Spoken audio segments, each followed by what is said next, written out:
A Price of Games Journalism by Stephen Totilo of Kotaku. Well, Stephen, I wonder if you finally learnt your lesson about not fucking with the consumer, but something tells me that this is nothing but the last gasp of a journalist and his little outlet trying to salvage what best they can from being absolutely pwned by Gamergate. Hello everyone, this is Champion90. Ugh! Damn it, I can't see a thing in this. Yes everyone, I will be reading the article that has recently come out by Stephen Totilo about games journalism, and basically it's probably like a summing up of what has happened over the last year by Stephen, and maybe his attempts to, maybe right the wrongs or defend things.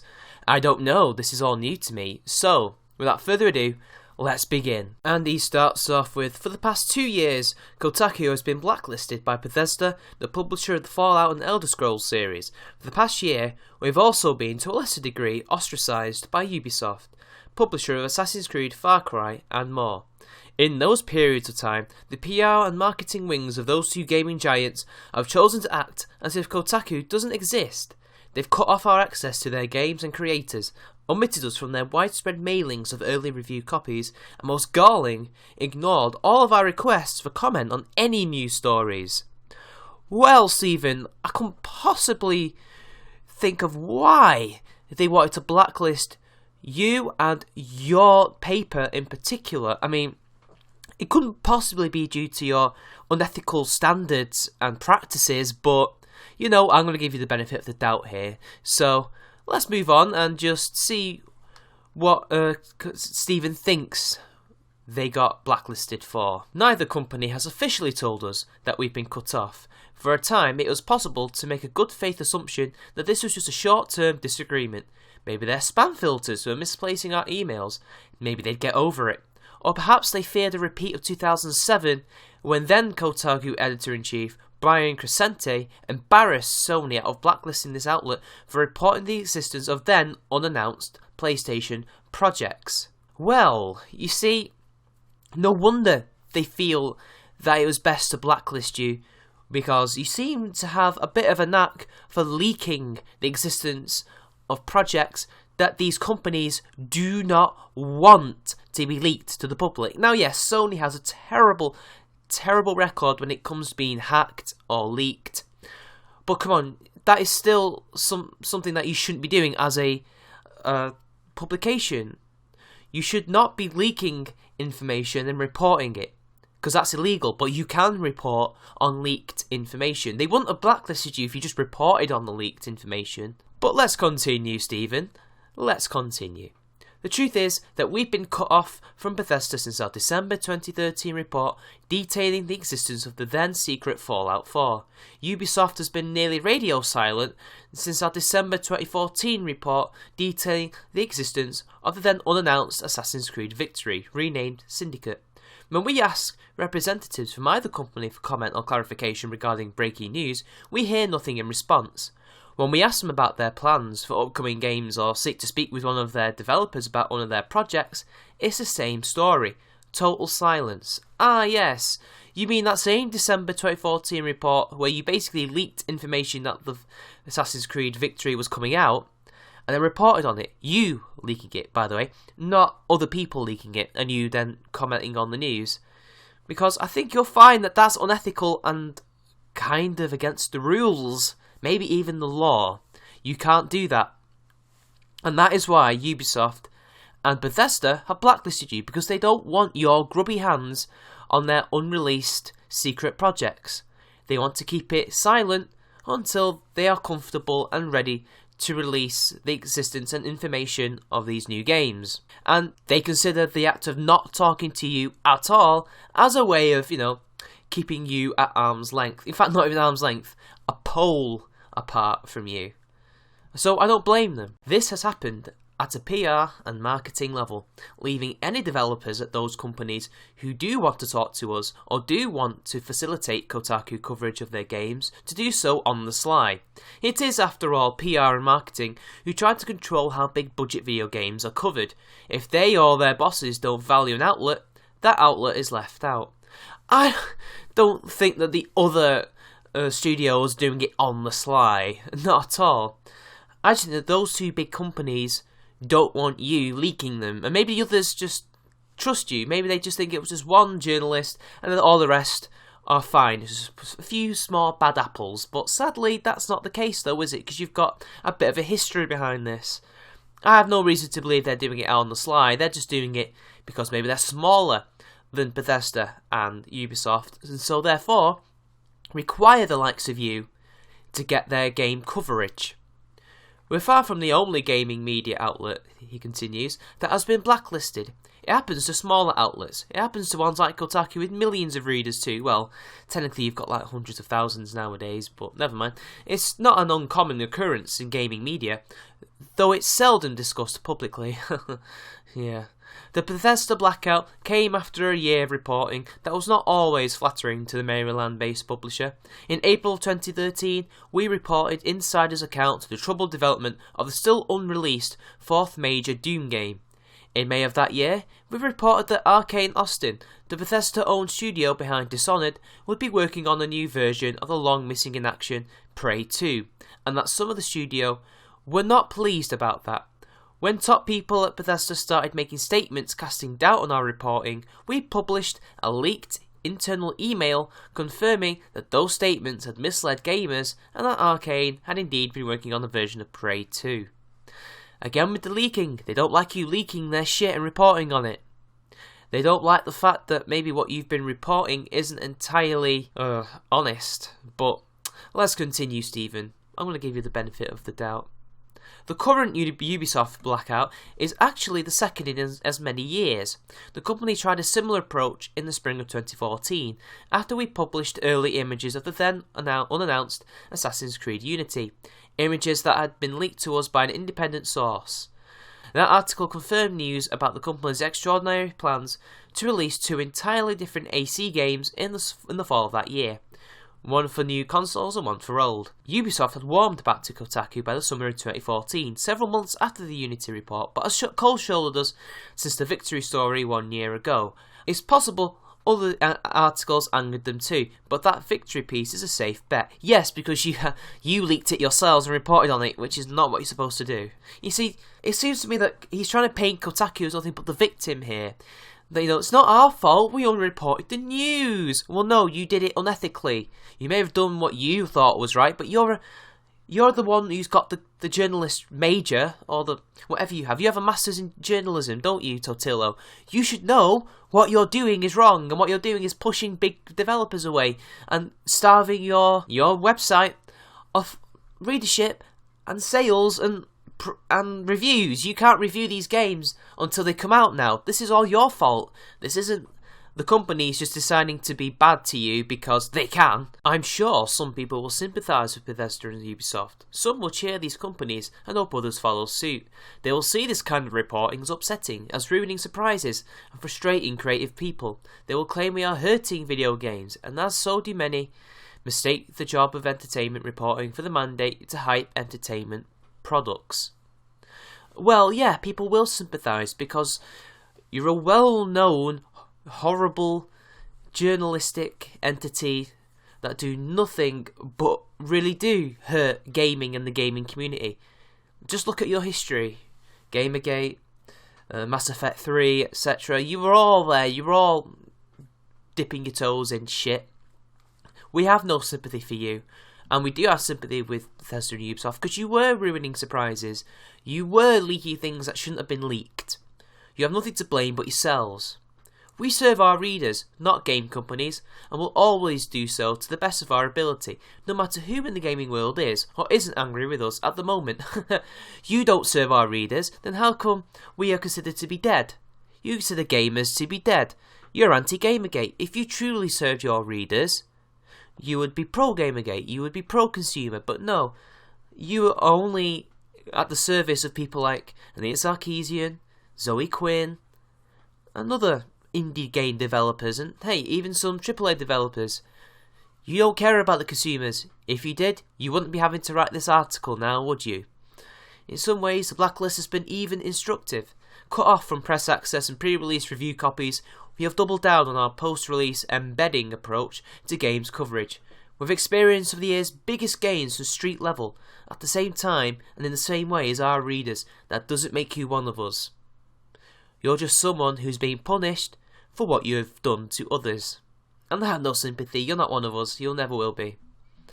Some will think about all of this only in terms of numbers, focusing on the hundreds of thousands of page views we've gotten for our stories about leaked game announcements. Those stories have indeed done well. They are nevertheless a small part of what we do, and not something to which we devote much journalistic energy. I prefer to marshal our reporting to tell readers things they'll otherwise never know or that they need to know sooner. The underpowered nature of upcoming hardware, the plight of fired game developers, the reason a high-profile game was released in rough shape. You don't give a shit about that though. You are only interested in leaking these things to get the clicks. You're not interested in journalistic ethics and the plight of the gamers and plights of fired game developers. You don't care. It's all about the clicks and the money. You're a Gawker mouthpiece, remember? At times, though, we'll stumble on information about a new, unannounced game, or more often, we'll find some unsolicited information in our inbox. The news value to such leaks is often exceedingly obvious in what it says about the state of a game, a franchise, a console, or a company. In such moments, it is nearly unfathomable to me that a reporter would sit on true information about what's really happening in gaming, that we would refrain from telling our readers something because it would mess with the company's marketing plan. Yeah, but you see, if someone leaks to you and says, look, I've got this information, I'm a whistleblower, and you report it, that's fine. We didn't do that with these guys, did you? You didn't do that. You didn't do it. And even then, what have you actually uncovered? Not much. Stop making yourselves out to be the victim, you're the perpetrator here. This isn't the case of the big bag multinational corporations coming after the little man.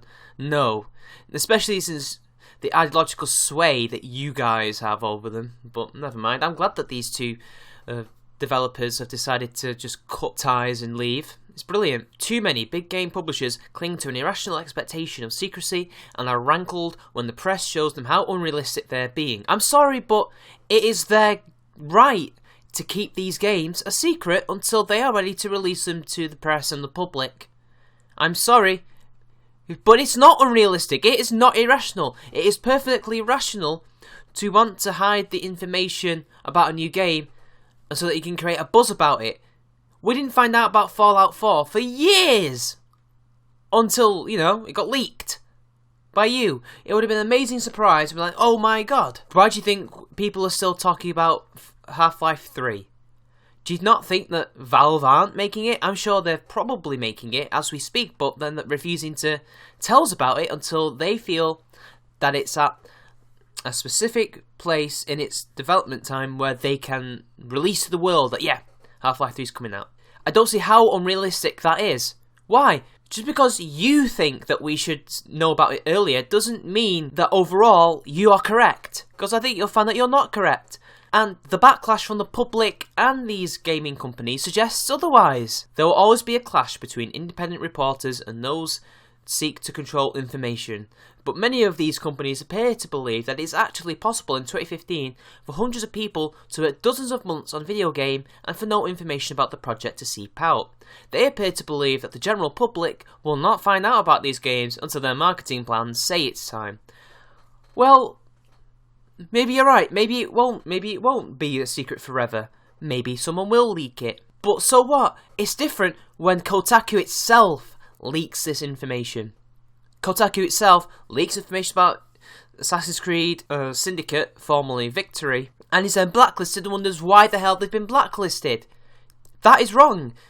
And still, I don't think you should really be doing this because, it ruins the surprise and it's setting back these publishers. Now they've got even more bloody pressure to make the games as it is. Can you not see why they're cutting ties? They operate with the assumption that the press will not upend these plans, and should the press defy their assumption, they bring down the hammer.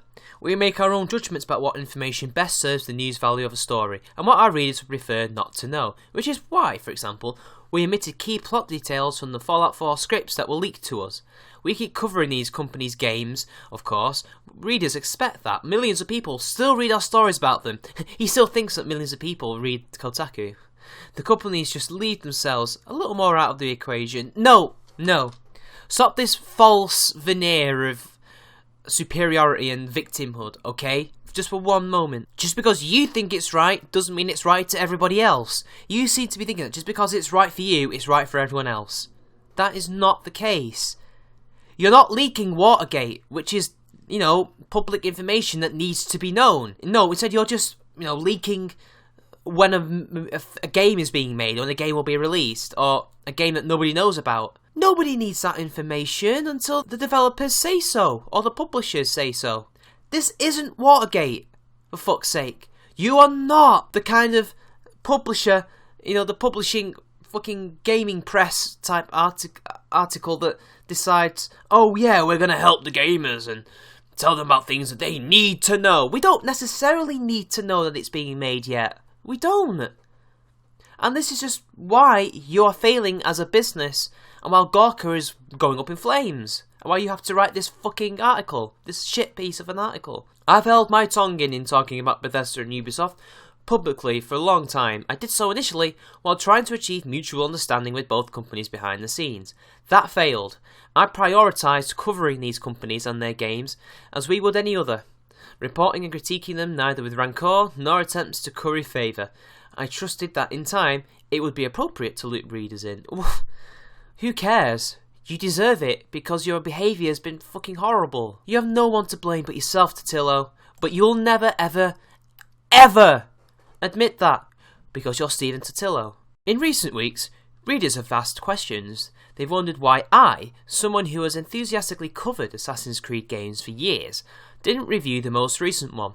They've wondered why we didn't seem to be subject to Fallout 4 embargoes, and why we didn't have a review of that game on the day it came out. In both cases, we managed some timely coverage because Ubisoft and Bethesda did send review copies of their games to one of our remote freelancers, presumably with the hope he'd cover them for the main outlet he writes for, the New York Times. Make no mistake though, the efforts to shut out Kotaku have been unambiguous. Our colleagues across the world in Australia and the UK have been met with the same stony silence. Representatives from both publishers did not reply to requests to share their perspective of this story. Points for consistency. Well, I'm not surprised. They don't need to say anything to you. This is what their blacklist is. No communication, no nothing, because they can't take the risk of you either finding someone who will leak information to you or will be used as a source to leak to. Do you not understand?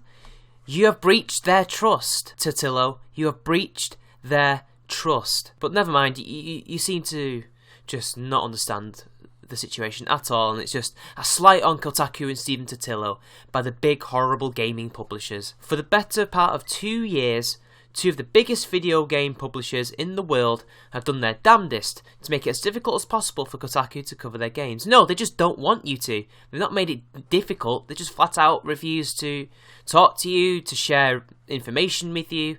They're not making it difficult to cover their games. Just go out and buy the fucking game. You already said that it makes you feel as if you're part of the consumers, but now you're complaining? Make your mind up, mate. They have done so in apparent retaliation for the fact that we did our jobs as reporters and critics. No, you didn't. You did your jobs as shitty journalists of just basically leaking things that didn't really need it to be leaked in the first place, because they're just games.